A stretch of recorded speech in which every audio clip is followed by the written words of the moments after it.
Buenas tardes, hermanos. Los saludo en nombre del Señor. Para poder comenzar este estudio, les voy a pedir que busquen en sus Biblias, en el libro de Romanos, la carta de Romanos. Vamos a leer la carta a los Romanos, capítulo 13, de los versículos del 8 al 14. La palabra del Señor dice así: No debáis a nadie nada, sino amaros unos a otros, porque el que ama al prójimo cumplió la ley. Porque no adulterarás, no matarás, no hurtarás, no dirás falso testimonio, no codiciarás, y si hay algún otro mandamiento, en esta sentencia se comprende sumariamente: amarás a tu prójimo como a ti mismo. La caridad no hace mal al prójimo, así que el cumplimiento de la ley es la caridad. Y esto, conociendo el tiempo, que es ya hora de levantarnos del sueño, porque ahora nos está más cerca nuestra salud que cuando creímos. La noche ha pasado, ya ha llegado el día. Echemos pues las obras de las tinieblas y vistámonos las armas de luz. Andemos como de día, honestamente, no en glotonerías y borracheras, no en lechos y disoluciones, no en pedencias y envidias, mas vestido del Señor Jesucristo, no hagáis caso de la carne en sus deseos. Que el Señor bendiga su santa palabra. En esta tarde la idea es que podamos meditar en cuanto al amor entre hermanos, pero desde una perspectiva de una palabra que muchas veces no nos gusta, que es la religión. Por eso que este estudio bíblico lleva por título La religión pura y sin mancha. Para esto comencemos hablando de la religión. Muchas veces se nos compara negativamente lo que es la religión, diciendo que en realidad Dios no es religión, sino que es una relación. Y de esta manera lo que intentamos hacer es llevar la religión a un ámbito negativo, magnificando el tema de relación con Dios, como si fuesen antónimos. Generalmente vemos de forma negativa el término religión. Más que nada se lo atribuimos a una actitud como la de los fariseos. Asumimos que la religión carece de amor, donde solamente priman las apariencias.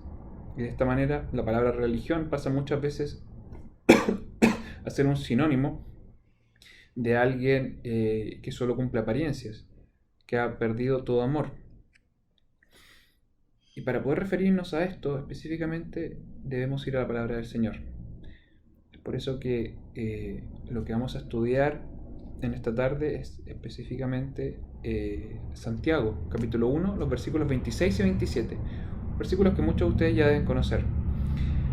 La palabra del Señor dice: si alguno piensa ser religioso entre vosotros y no refrena su lengua, sino engañando su corazón, la religión de tal es vana. La religión pura y sin mácula delante de Dios y Padre es esta: visitar a los huérfanos y las viudas en sus tribulaciones y guardarse sin mancha de este mundo. Así define el Señor en su palabra lo que es la religión delante de Él. Primero veamos cómo analizamos muchas veces nuestra manera de adorar a Dios. Es interesante ver la manera en la que creemos que debemos adorar a Dios, porque en realidad la palabra que se utiliza en la Biblia en estos versículos para religión es driskeia. Driskeia es una palabra en griego que en realidad la mejor traducción posible sería culto, ya que driskeia significa no otra cosa sino que manera ceremoniosa. Lo que nos dice aquí Santiago en el fondo sería: el que pretende adorar de manera correcta al Señor, haga tal cosa. La manera correcta de adorar al Señor delante de Él, aprobado por Él, es esta. Esa es la palabra religión en este contexto, ¿ya? Entonces, ¿cómo creemos que debemos adorar a Dios? ¿Cuál es nuestra concepción de la religión verdadera? ¿Cuál es nuestra preconcepción muchas veces de lo que creemos que Dios aprueba para adorarlo? Muchas veces caemos en prácticas y tradiciones. Como se dice, el hombre es un animal de costumbres y muchas veces es más fácil seguir costumbres que cuestionarnos lo que estamos haciendo. Pero esto no es nuevo. Ya le pasaba al pueblo de Israel en el Antiguo Testamento. Por algo Samuel, inspirado por nuestro Señor, tuvo que escribir contra esto. En primer libro de Samuel, capítulo 15, dice: y Samuel dijo: ¿tiene Jehová tanto contentamiento con los holocaustos y víctimas como no obedecer a las palabras de Jehová? Ciertamente el obedecer es mejor que los sacrificios y el prestar atención que el cebo de los carneros. Eh, si nos fijamos en las palabras aquí de Samuel, podemos encontrar dos posiciones totalmente contrarias. Por un lado encontramos los holocaustos y víctimas, los sacrificios, el cebo de los carneros, y por otro lado encontramos el obedecer y poner atención, prestar atención. Aquí como una pregunta retórica nos propone Samuel: ¿realmente Jehová se agrada en tantos holocaustos, en tantas víctimas, en tantos sacrificios? La respuesta a esta pregunta retórica es no. Lo que el Señor le agrada realmente es obedecer y el prestar atención. Dios quiere que le prestemos atención. ¿Y cómo podemos hacer esto a día de hoy? Juan capítulo 5, nuestro Señor Jesucristo, hablando con sus discípulos, les dice: escudriñad las Escrituras, porque a vosotros os parece que en ellas tenéis la vida eterna, y ellas son las que dan testimonio de mí.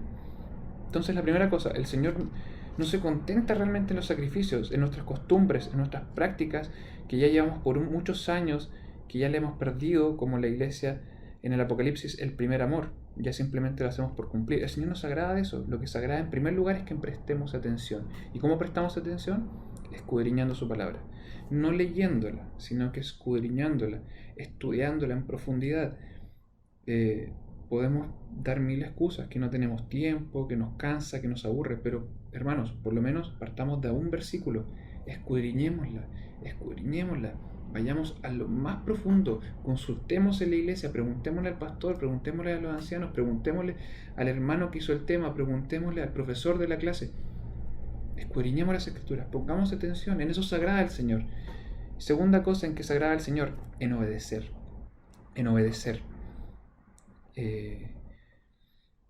Cuando hablamos de obediencia en la iglesia en general, no hablo de iglesia de Filadelfia, sino que la iglesia del Señor, la iglesia invisible, mundial, sentimos que los mandamientos es algo ajeno a nosotros. Como no estamos bajo la ley, sino bajo la gracia, consideramos que en realidad son simplemente una propuesta, pero una propuesta un tanto ambigua. El Señor Jesús, en conciencia de esto, hablando con sus discípulos, une de una manera que es imposible rehuir de esta aseveración, que el amor a Él va de la mano inmediatamente con obedecerlo. Juan 14:15 dice: si me amáis, guardad mis mandamientos. El Señor se agrada entonces de que prestemos atención, es decir, que conozcamos sus mandamientos, conozcamos lo que Él quiere para nuestras vidas, conozcamos que Él nos exige santidad. Y en segundo lugar, obedecerle. Si decimos que le amamos, obedecerlo. En esto se agrada realmente el Señor. Entonces, ¿en qué consiste la verdadera religión? ¿En qué consiste la religión verdadera? La manera ceremonial en que el Señor está aprobada por Él, por nuestro Dios y Padre. Vuelvo a repetir el centro, la médula de nuestro estudio de esta tarde. Santiago capítulo 1, los últimos 2 versículos. Si alguno piensa ser religioso, es decir, si alguno piensa que está rindiéndole culto correctamente al Señor y no refrena su lengua, sino que engañando su corazón, la religión de tal es vana. Es vana. La religión pura y sin mácula delante de Dios y Padre es esta: visitar a los huérfanos y las viudas en sus tribulaciones y guardarse sin mancha de este mundo. Primero analicemos la aseveración con la que comienza Santiago acá. Dice: si alguno se considera a sí mismo religioso, pero en el buen sentido, como conversábamos al principio, entendiendo lo que significa ser religioso. Como les decía, la palabra realmente que utiliza aquí Santiago es dreskeia, que es una observación ceremonial. Colosenses 2:18 traduce esta palabra como culto. Entonces, si alguno piensa que le está rindiendo culto a Dios y no refrena su lengua, engañando su corazón, la religión de esa persona es vana. Es importante cómo señala aquí Santiago el impedimento para rendir culto realmente al Señor si no refrenamos nuestra lengua. El mismo Santiago, en capítulo 3, utiliza varias aseveraciones para indicarnos la gravedad de la lengua. Menciona, por ejemplo, que la lengua es un miembro pequeño y se gloría de grandes cosas. He aquí un pequeño fuego, cuán grande bosque enciende. ¿Cuántas veces nos hemos lamentado de algo que hemos dicho? Una palabra, un silencio, un suspiro, una palabra de más, y hemos tenido grandes problemas que después nos llevan a arrepentirnos. Y aquí así lo grafica Santiago. La lengua es como un pequeño fuego que es capaz de encender un bosque gigante. Santiago también agrega, pero ningún hombre puede domar realmente la lengua, que es un mal que no puede ser refrenado, llena de veneno mortal. Así se refiere Santiago a la lengua, a un fuego que enciende un bosque tremendo, a un mal que no puede ser refrenado, como un caballo desbocado que no es capaz de parar, como que está llena de veneno mortal. Y así Santiago capítulo 3 analiza extensamente lo que es la lengua, pero la gravedad de lo que es no refrenar nuestra lengua, lo que significa creer que rendimos un culto al Señor puro y no refrenamos nuestra lengua, nos estamos engañando a nosotros mismos. Las murmuraciones, el rencor, las copuchas, el pelambre, el simplemente hacer un comentario fuera de lugar, hacer una crítica fuera de lugar, el ser destructivos con nuestra lengua. Esa religión, ese culto de esa persona, el Señor la desecha. Estamos en la iglesia, cantamos, leemos la Biblia, predicamos, hacemos estudios, hacemos clases, vamos al congreso, pero no refrenamos nuestra lengua. Hablamos de los demás negativamente, murmuramos en contra de las personas. El Señor nos dice, ese culto al que tú fuiste, ese sacrificio que tú hiciste, esa clase que tú hiciste, para mí es vana. Te estás engañando a ti mismo porque no eres capaz de refrenar tu lengua. La primera carta de Juan, capítulo 1, versículo 6, dice, si nosotros dijéremos que tenemos comunión con Él y andamos en tinieblas, mentimos y no hacemos la verdad. Una cosa es pecar y la otra cosa es andar en tinieblas. Si nosotros creemos que tenemos comunión con Él, dice aquí Juan, si nosotros creemos ser religiosos, dice Santiago, si nosotros creemos que estamos rendiendo un culto correcto al Señor, pero andamos en tinieblas, pero no refrenamos nuestra lengua, pero no somos capaces de controlar las cosas que decimos de los demás, estamos mintiendo. Porque ese culto, esa religión, esa comunión que queremos tener con Él, no son reales. Una cosa, hermanos, es pecar y caer en algo que muchas veces nos pasa. Sin darnos cuenta, empezamos a conversar con alguien y lentamente se transforma en pelambre la conversación. Una cosa es caer en eso y arrepentirse y evitar hacerlo, y la otra cosa es acostumbrarse como una práctica de vida. Tanto Santiago como Juan nos dice, si haces eso, estás mintiendo. Porque ahí no hay religión, ahí no hay culto al Señor, ahí no hay comunión verdadera. ¿En qué consiste entonces? Si sabemos que dar rienda suelta a la lengua no es la religión verdadera, ¿cuál es la religión pura y sin mancha delante del Dios Padre? Santiago menciona algunos ejemplos. Es interesante comprender que los últimos 2 versículos del primer capítulo de Santiago no son un glosario extensivo de lo que es la religión pura y sin mancha. Es simplemente una base sin la cual no puede existir una religión. No son reglas a cumplir y que fuera de eso no haya nada. La religión pura y sin mácula delante del Señor es obedecer sus mandamientos, es la santidad absoluta. Pero así como dice Pablo, es una carrera que nunca vamos a alcanzar, pero debemos correrla. Entonces Santiago aquí nos pone una base mínima, que es el amor, como leemos al principio en Romanos. No creamos que la mención que hace Santiago es absoluta, que cumpliéndola ya hemos abarcado toda la ley. No es así, hermano, es simplemente esta una base.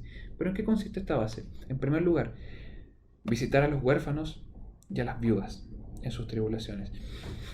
Para comprender a qué se refiere Santiago con esto es necesario transportarnos un poco a la época en la que escribió Santiago y en realidad toda la época en que fue escrita la Biblia. ¿A qué se refiere con los huérfanos y las viudas? A un grupo desvalido, a los grupos que la sociedad ha desvalido, que se ven necesitados de ayuda. Si bien es cierto, hoy en día nuestras viudas requieren de nuestra ayuda, no es la misma situación que antes. Una viuda antes se transformaba inmediatamente en una persona indigente, en una persona que no tenía pan para comer. Lo mismo un huérfano. De hecho, la expectativa de un huérfano era mínima. Un huérfano estaba destinado a morir en la calle.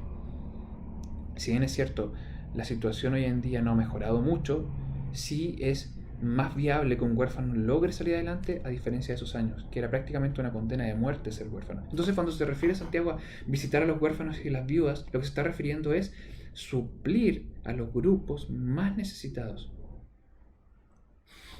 El Salmo 68.5 grafica a Dios como el principal protector de estos grupos. Salmo 68.5 dice: Padre de huérfanos y defensor de viudas es Dios en la morada de su santuario. Es tan importante que nosotros como cristianos protejamos, visitemos, acompañemos a estos grupos desvalidos, que Dios Padre se pone como el principal protector de estos grupos. Otro salmo, el Salmo 146.9, agrega otro grupo, agrega otro ejemplo a este grupo de desvalidos, que son los extranjeros. Salmo 146.9, Jehová guarda a los extranjeros, y agrega: al huérfano y a la viuda levanta. O sea, aquí ya tenemos tres: al huérfano, a la viuda y al extranjero. Porque nuevamente, hermanos, menciono grupos desvalidos. Una persona que deja su lugar de nacimiento y se va a otro país, obviamente está con menores posibilidades que una persona que es natural de ese país. Se siente ajena, tiene problemas de idioma, de cambio de dinero, de trabajo, de costumbres, de alimentación, etcétera, etcétera. Un grupo desvalido de la sociedad era y es los extranjeros. El Señor también agrega en Deuteronomio 10:18: Dios es el que hace justicia al huérfano y a la viuda, que ama también al extranjero. ¿Y de qué manera? Finaliza este versículo: dándole pan y vestido. El Señor mismo los protege, el Señor mismo los guarda, el Señor mismo les da justicia, el Señor mismo los provee. Y nosotros, como embajadores de Él en la tierra, Santiago aquí lo relata, la religión pura y sin mácula delante de Él es hacernos cargo de esto, visitarlos, acompañarlos, suplir sus necesidades. No una palmadita en la espalda: sí, hermano, voy a orar por usted. No, es no quedarme tranquilo hasta ver suplidas sus necesidades. Primero a los Corintios 13, versículos 1 al 3, nos habla del sentido de preocuparnos de estos grupos desvalidos, que es finalmente el amor. Dice así: si yo hablase lenguas humanas y angélicas y no tengo amor, vengo a ser como metal que resuena o címbalo que retiñe. Y si tuviese profecía y entendiese todos los misterios y toda la ciencia, y si tuviese toda la fe, de tal manera que traspasase los montes, y no tengo amor, nada soy.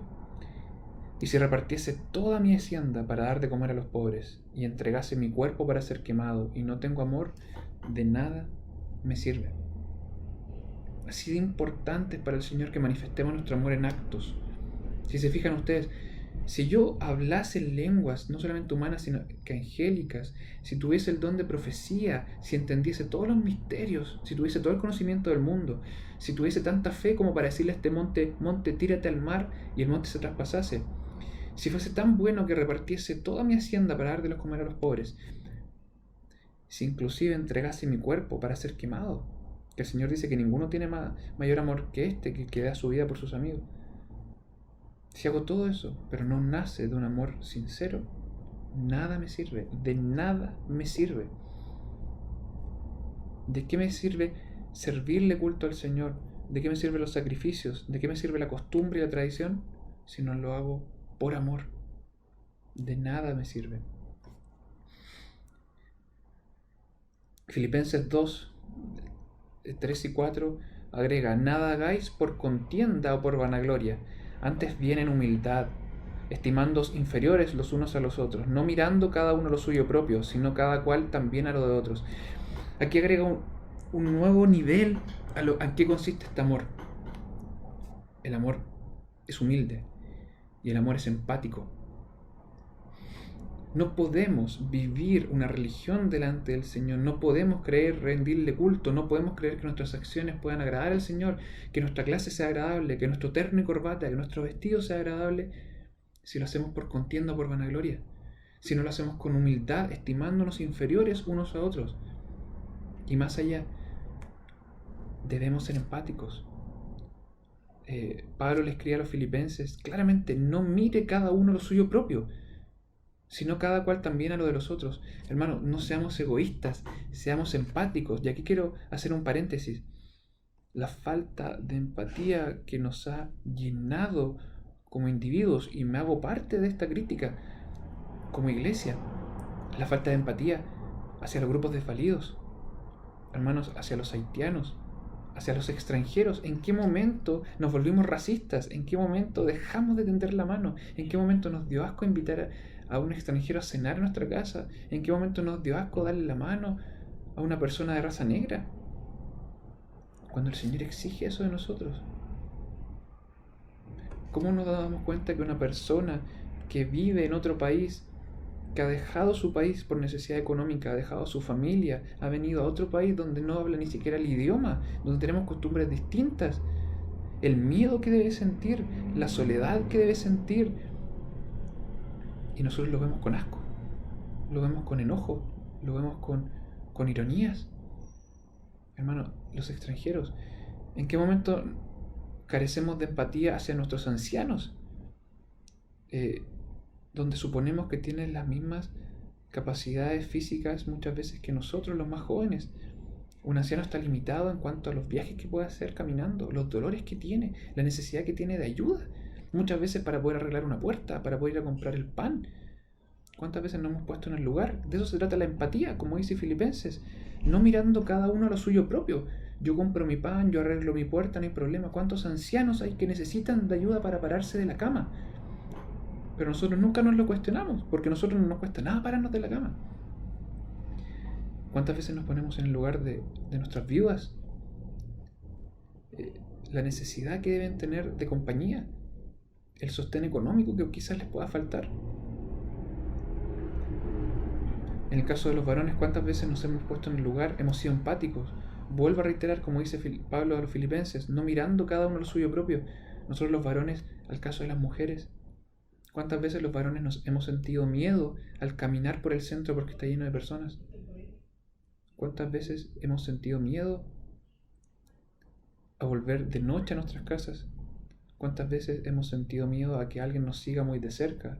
¿Cuántas veces hemos sentido como varones miedo, terror, a que alguien en la calle nos grite un supuesto piropo? Pues bien, hermanos, pregúntele a su esposa, pregúntele a su hija, pregúntele a su hermana. Ellas sí sienten miedo, y en qué momento nos volvimos insensibles y carecimos de empatía para ponernos en el lugar de ellas. Vuelvo a reiterar, como dice Pablo a los Filipenses, no mire cada uno lo suyo propio, velando solamente por sus necesidades propias, sino que cada cual mire también al de los otros. Y por último, ¿en qué momento perdimos la empatía a los huérfanos? Y cuando analizamos la perspectiva de un huérfano en Chile actual, ¿qué vemos? El cename.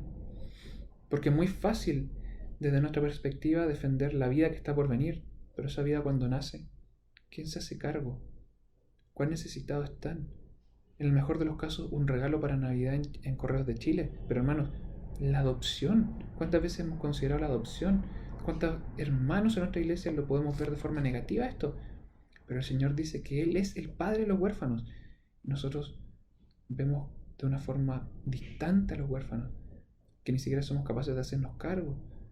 Somos como los fariseos, de la limosna, de la caridad. Pero ¿qué pasa si los abrazamos y los hacemos nuestros hijos? Como lo hace Dios con su ejemplo. Dejo de lado este punto de visitar y de hacerse cargo de los grupos más desvalidos, porque Santiago continúa diciendo no solamente eso, sino que guardarse sin mancha del mundo. ¿Qué significa? ¿Qué significa guardarse sin mancha del mundo? Mi pregunta es, ¿debemos aislarnos del mundo? ¿Cómo nos guardamos del mundo? ¿Nos debemos aislar? El Señor Jesucristo, orando por nosotros, intercediendo por nosotros ante Dios, dice en Juan 17, yo les he dado tu palabra y el mundo los aborreció. ¿Por qué? Porque no son del mundo, como tampoco yo soy del mundo. No ruego que los quites del mundo, sino que los guardes del mal. Entonces, guardarnos sin mancha del mundo no significa aislarnos del mundo, porque tenemos un trabajo con gente inconversa, estudiamos con gente inconversa, somos vecinos de gente inconversa, muchas veces somos familiares de gente inconversa, quizás más de alguno está casado con alguien inconverso. Estamos ahí, pero no somos de ahí. ¿Qué significa entonces guardarse sin mancha del mundo? Primero, que no debemos imitar los estándares del mundo, porque el mundo tiene estándares que de una u otra manera se han hecho parte de nuestra vida, se van permeabilizando sin darnos cuenta. a través de la publicidad, de los estándares, de nuestros familiares, desde la educación. Estándares como el egoísmo. Contrario a lo que dice Filipenses, el egoísmo donde cada uno tiene que velar por lo suyo. El placer, solamente por el placer, donde no importa las consecuencias. Es mi realidad y si eso me produce placer, no importa el resto. Estándares de valores relativos, donde cada uno busca lo suyo propio, sin importar que eso transgreda la ley de Dios. Santiago 4:4. La amistad con el mundo es enemistad con Dios. Dice así la palabra del Señor. ¿No sabéis que la amistad del mundo es enemistad con Dios? Cualquiera pues que quisiere ser amigo del mundo no se constituye enemigo de Dios. Abrazar los estándares del mundo significa inmediatamente enemistad con Dios. Entonces, si alguno se cree religioso, comprenda que la religión, la forma de culto, la forma de adorarle realmente aprobada por Dios, es no abrazar los estándares del mundo, no tener amistad con el mundo, porque nos constituimos enemigos de Dios, por ende nuestra religión es vana. ¿Cómo nos guardamos entonces sin mancha del mundo? El mismo Santiago, en el capítulo 1, los versículos anteriores al 26-27 que estamos leyendo hoy día, dice así: más, sed hacedores de la palabra y no solamente oidores, engañándoos a vosotros mismos, porque si alguno oye la palabra y no la pone por obra, este tal es semejante al hombre que considera en un espejo su rostro natural, porque él se consideró a sí mismo y se fue, y luego se olvidó qué tal era. Mas el que hubiere mirado atentamente en la perfecta ley, que es la de la libertad, y perseverando en ella, no siendo oidor olvidadizo, sino hacedor de la obra, este tal será bienaventurado en su hecho. Esto, hermanos, significa guardarse sin mancha del mundo. Repasemos un poquito estas palabras del apóstol Santiago. Primero, debemos ser hacedores de la palabra, no solamente oidores. Si leemos nuestra Biblia a diario, que debería ser así, no el 30% ínfimo que tenemos, sino que leerla a diario, estudiar la Biblia junto a los hermanos, ya sea en la sociedad o el martes, y luego con la escuela dominical y el culto del domingo, ¿cuántas veces oímos la palabra del Señor en la semana? Pero Santiago dice, no sirve de nada si no la haces. Si no la cumples y la obedeces, solamente te engañas a ti mismo. Y agrega, pero si alguno oye la palabra y no la pone por obra, es decir, si solamente la escuchamos y no hacemos nada, y da un ejemplo súper útil, que es de un hombre que se levanta en la mañana. No sé en el caso de ustedes cómo se levantan en la mañana, pero en mi caso generalmente tengo saliva, se me pega con los bigotes y la barba, tengo el pelo despeinado, tengo entre medio de los ojos un montón de lagañas. Generalmente tengo la almohada marcada porque duermo de guata y se me marca la almohada en la cara. Me levanto en la mañana y me miro en el espejo. Aquí, eso dice Santiago, una persona que considera su rostro natural, es decir, así tal como es en la mañana al despertarse, y se mira en el espejo y se va a trabajar y no hace nada. No se lavó la cara, no se lavó los dientes, no se peinó, nada. Esa es una persona que leyendo la Biblia, escuchando la Biblia, no la obedece. ¿Por qué? Porque es como un espejo. Los mandamientos del Señor en su palabra son un espejo que nos dicen: tú, hombre, eres imperfecto y mereces la condenación. Los estándares del Señor son tan altos, a diferencia de los del mundo, son tan altos, que lo único que nos demuestran es que necesitamos un Salvador. Por eso dice la palabra del Señor que la ley es un ayo hacia Cristo. La ley lo único que hace es decirnos: tú, ser humano, solo mereces la condenación, necesitas un Salvador. Entonces, nos consideramos a nosotros mismos en la Biblia, leemos que no cumplimos con el Señor. ¿Cómo no vamos a hacer nada? ¿Cómo no vamos a cambiar nuestra actitud? Como el hombre que se mira en un espejo, dice el Señor, y no hace nada, no se arregla. Esa es la persona que escucha la palabra del Señor y no la obedece. En cambio, el que sí analiza la palabra del Señor, el que sí escucha este mensaje, el que sí lee Santiago 1, 26 y 27 y la obedece, ¿qué dice en el versículo 22 al 25? Este será bienaventurado. Porque esa es la religión verdadera, guardarnos sin mancha del mundo. Conclusión. La verdadera manera de adorar a Dios es en amor. Hermanos, en amor puro y sincero. A Dios en primer lugar y a nuestro prójimo como consecuencia del amor a Dios. Romanos 13, 9 al 10. Porque no adulterarás, no matarás, no hurtarás, no dirás falso testimonio, no codiciarás. Y si hay algún otro mandamiento, en esta sentencia se cumple sumariamente. Amarás a tu prójimo como a ti mismo. La caridad no hace mal al prójimo, así que el cumplimiento de la ley es la caridad, o sea, el amor. La religión pura y sin mácula delante del Señor es amor, amor a Él y amor a nuestro prójimo, amor real. Seamos sinceros, esto lo sabíamos. El amor se nos ha ido enfriando. El Señor dice en el Evangelio según Mateo capítulo 24, y muchos entonces serán escandalizados y se entregarán unos a otros, y unos a otros se aborrecerán, y muchos falsos profetas se levantarán y engañarán a muchos, y por haberse multiplicado la maldad, la caridad de muchos se resfriará. Hermanos, se resfriará. El amor de muchos se va a apagar, aun cuando sabemos que la real forma de adorar a nuestro Señor es a través del amor. Nuestro amor se ha enfriado. ¿Qué debemos hacer? En primer lugar, limpiarnos de toda apariencia religiosa vana.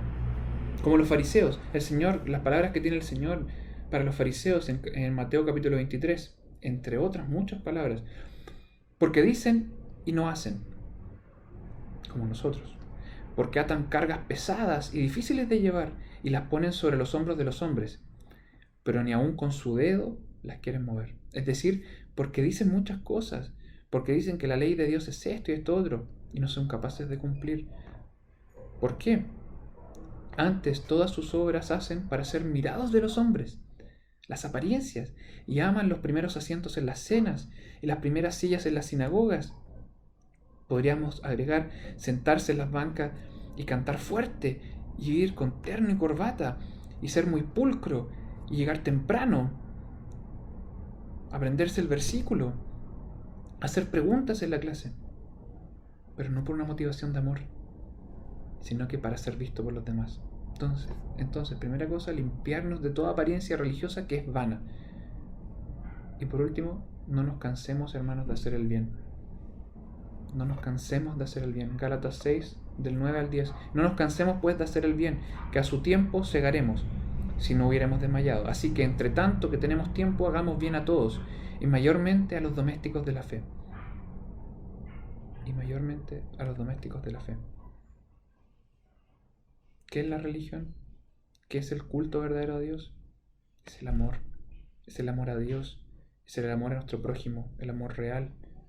Y en primer lugar, a nuestro hermano, a nuestra hermana, a los domésticos en la fe. Que el Señor les bendiga.